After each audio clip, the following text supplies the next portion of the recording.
हो जाता है। इंद्रियां, मन, बुद्धि, चित्त, अहंकार सब भगवत स्वरूप हो जाता है। तब वो बट विश्वास अचल निज धर्मा, तो अपने भागवत धर्म में अटल हो जाता है, उसको कोई भ्रष्ट नहीं कर पाता। पर कहने में और सुनने में बहुत सरल है, करने में बड़ा कठिन है। हर इंद्री में पड़ गए। अब मोबाइल से दुनिया के दृश्य देखना, कानों से प्रपंच और निंदा की बात सुनना, और जनेंद्री से पर स्त्री से भोग करना, ये नरकगामी आचरण है। पहले इनको सुधार ले तो हमारी स्थिति सुधर जाए। समझ रहे हो ना? पल्लवी जी मथुरा से। राधे राधे। राधे राधे महाराज जी। गुरुदेव आपके चरणों में कोटि कोटि प्रणाम। गुरुदेव, नए साधक होने के कारण संख्या से मुझे प्रेरणा और निरंतरता मिलती है, तो क्या शुरुआती दौर में मैं इस पर निर्भर रह सकती हूँ? हाँ, बिल्कुल रहना चाहिए, आजीवन निर्भर रहना चाहिए। हम तो कहते हैं संख्या से बहुत ज्यादा भजन होता है।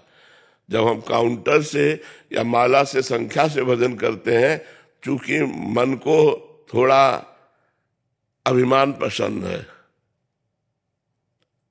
आगे चल करके नष्ट हो जाता है जप करने से। पर प्रारंभ में इतना सुख मिलता है कि आज हमने 10,000 नाम जप किए, आज हमने 11,000 नाम जप किए।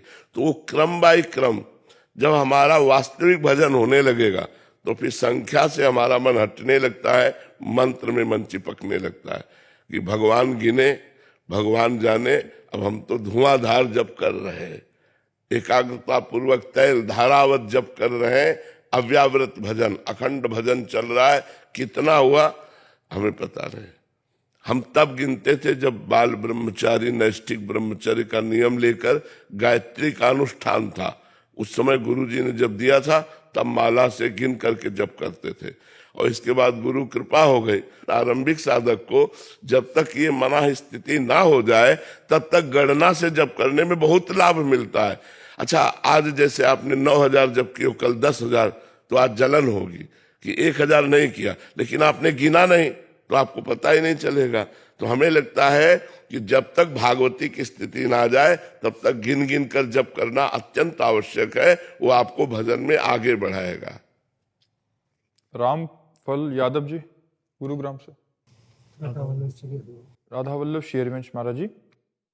महाराज जी, भगवत गीता में 2 श्लोक का वर्णन कर रहे हैं, जिसमें 14वें अध्याय के दूसरे श्लोक में उन्होंने लिखा है महाराज जी कि वो जो इस ज्ञान की शरण लेते हैं वे मुझे प्राप्त होंगे। वो सृष्टि के समय न तो पुनः जन्म लेंगे और ना ही प्रलय के समय उनका विनाश होगा। और दूसरे श्लोक का शब्दार्थ है महाराज जी 18वें अध्याय में, मेरी प्रेममयी भक्ति द्वारा ही कोई मुझे वास्तविक रूप से जान पाता है, तब सत्य के रूप में मुझे जानकर मेरा भक्त मेरे पूर्ण चेतन स्वरूप को प्राप्त करता है। गुरु जी, आप आप में भाव कर रहे हैं कि आप भगवान के मतानुसार पूर्ण रूप से सत्य तत्व के अधिकारी हैं, ऐसा आपने अपने आचरण से सिद्ध कर दिया है। महाराज जी, इन दोनों श्लोकों के मतानुसार आप साक्षात इन दोनों श्लोकों में भगवान की कृपा से हमारा प्रवेश रहा। पहला श्लोक जो ज्ञान के द्वारा जानना वो काशी, और दूसरा श्लोक जो प्रेम भक्ति के द्वारा पाना वो वृंदावन। दोनों की साधना हुई और दोनों की बात समझ में आई है। तो इसमें कोई अंतर नहीं है। जब हम ब्रह्म प्राप्ति की अद्वितीय भावना करते थे, तो हमको वैसा अनुभव होता था। आत्मा का स्वरूप वैसा ही जैसा आप अनुभव करना चाहें, तो वैसा ही अनुभव होता था कि मैं ब्रह्म स्वरूप हूं। और जब भावना बनी भक्ति की, तब वही आया कि मेरी ही आत्मा प्रिया प्रीतम के रूप में है, मेरी ही आत्मा प्रिया प्रीतम के रूप में है, और उनमें तन्मयता करके मैं को खो देना। पहले था सबको मैं में समा लेना और मैं ही मैं हूं। अब उस मैं को प्रिया प्रीतम में, मेरी आत्मा का स्वरूप क्या है? प्रिया प्रीतम है, और मैं उस प्रिया प्रीतम के स्वरूप में लीन हो गया। तो मैं का चिंतन खत्म, प्रिया प्रीतम का चिंतन शुरू। तो ये हुआ प्रेम, और सबको अपने में समा लेना ये हुआ ज्ञान। दोनों बातें, जहां मैं और तू है वहां भेद दृष्टि है, वहां माया है। जहां केवल मैं है वो ब्रह्म दृष्टि है, जहां केवल तू है वो प्रेम दृष्टि है। जित देखो ती श्याममयी है, तू ही तू है, जिधर देखो तू ही तू है, इधर भी तू है, इधर भी तू है, तू ही तू, मैं है ही नहीं, मैं की सत्या गई। तो ये प्रेम, ब्रह्म नहीं, माया नहीं, नहीं जीव नहीं काल, अपनी ही सुधिना रही, एक रहे नंदलाल, ये प्रेम भक्ति। और जहां सबका समा लेना वो ब्रह्म स्वरूप, मैं ब्रह्म हूं और मैं ही सब रूपों में हूं, सब मेरे में समाये हुए हैं, मैं सब में समाया हुआ हूं। यही ब्रह्म का ज्ञान और यही प्रेम लक्षणा भक्ति भगवान ने कृपा करके दोनों मार्गों में दर्शन कराया। ऐसा अभिषेक मणि त्रिपाठी जी। श्री हरिवंश। श्री हरिवंश महाराज जी। महाराज जी, कई बार वाराणसी में मणिकर्णिका घाट में जाता हूं तथा वहां पर जप करता हूं, फिर वहां से लौटने के पश्चात मन में एक बार प्रश्न उठता है कि कहीं शमशान में जप करने से अपवित्र तो नहीं हुआ महाराज जी? नहीं नहीं नहीं, परम पवित्र। भगवान तो चिता भस्मा लेपो गरल मसनम दिक्पट धरो जटाधारी कंठे भुजग पतिहारी पशुपति कपाली भूतेशो भजत जगदीशैक पदवीम। भगवान तो चिता की भस्म लगाते हैं। अरे परम पवित्र स्थान है श्मशान। श्मशान कोई अपवित्र स्थान थोड़ी, परम पवित्र स्थान। उस शव के साथ जब हम जाते हैं तब हम पवित्र हो जाते हैं, तब हमें वस्त्र के सहित स्नान करके अपने घर जाना चाहिए, लेकिन ऐसे नहीं। ऐसे श्मशान में बैठकर जब करने से विशेष लाभ होता है। भगवान शंकर की क्रीड़ा भूमि है जो मणिकर्णिका घाट है, वो तो क्रीड़ा भूमि है। अखंड शव जलते रहते हैं वहां, और वहां तो ज्ञान प्राप्त होता है कि यही दशा हमारे शरीरों की होनी है। जिस शरीरों को हम बहुत प्यार करके पालते पोषते हैं, पाप कर्म करते हैं, मनमानी आचरण करते हैं, उन शरीरों की ये दुर्दशा होती है। तो हमको चाहिए कि जरूर कुछ समय निकालकर इस श्मशान का दर्शन करना चाहिए। वो आखिरी में जाए मर के तो फायदा क्या, जिंदा जाए और वहां का दृश्य देखे और वहां डट के भजन करे। ऐसा नहीं कि आप अपवित्र हो गए, परम पवित्र हो गए। जयदेव शर्मा जी, भरतपुर से। जी राधे राधे महाराज जी। महाराज जी, हम महर्षि शौबरी जी महाराज जी के वंशज हैं।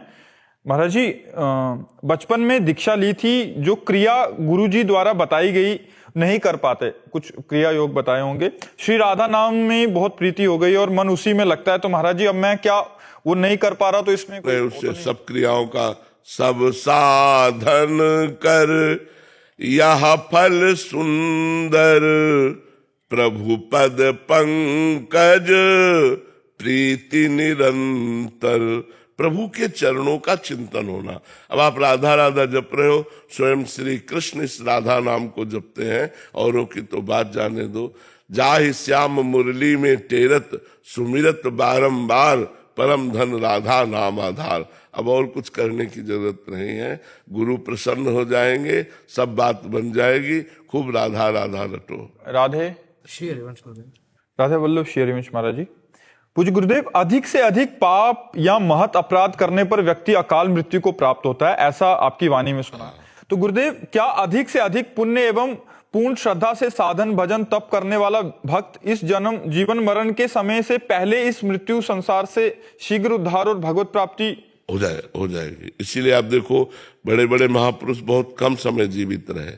बड़े महापुरुषों में देखा गया कि जो बहुत उत्तम कोटि के महापुरुष थे, उनका शरीर बहुत कम अवस्था में पूरा हो गया, मतलब बहुत कम अवस्था में पूरा हो गया। तो ऐसा भी है, ऐसा है।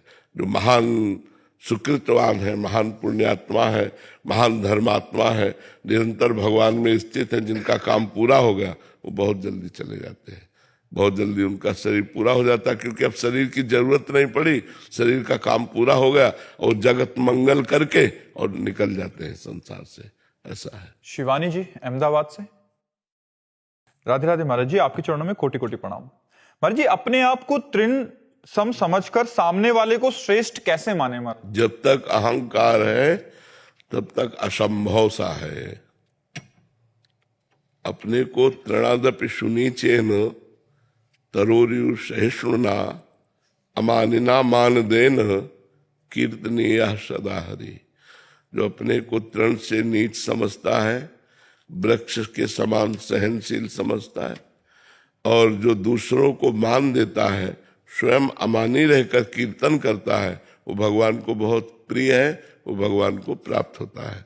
पर तृणादपि सुनीचेन तभी हो सकता है जब अंतःकरण का अहंकार भगवान में समर्पित हो जाए। जब तक अहंकार बना रहता है तब तक नहीं रहता। अहंकार तभी समर्पित होता है जब हम दूसरों में अपने आराध्य देव की उपस्थिति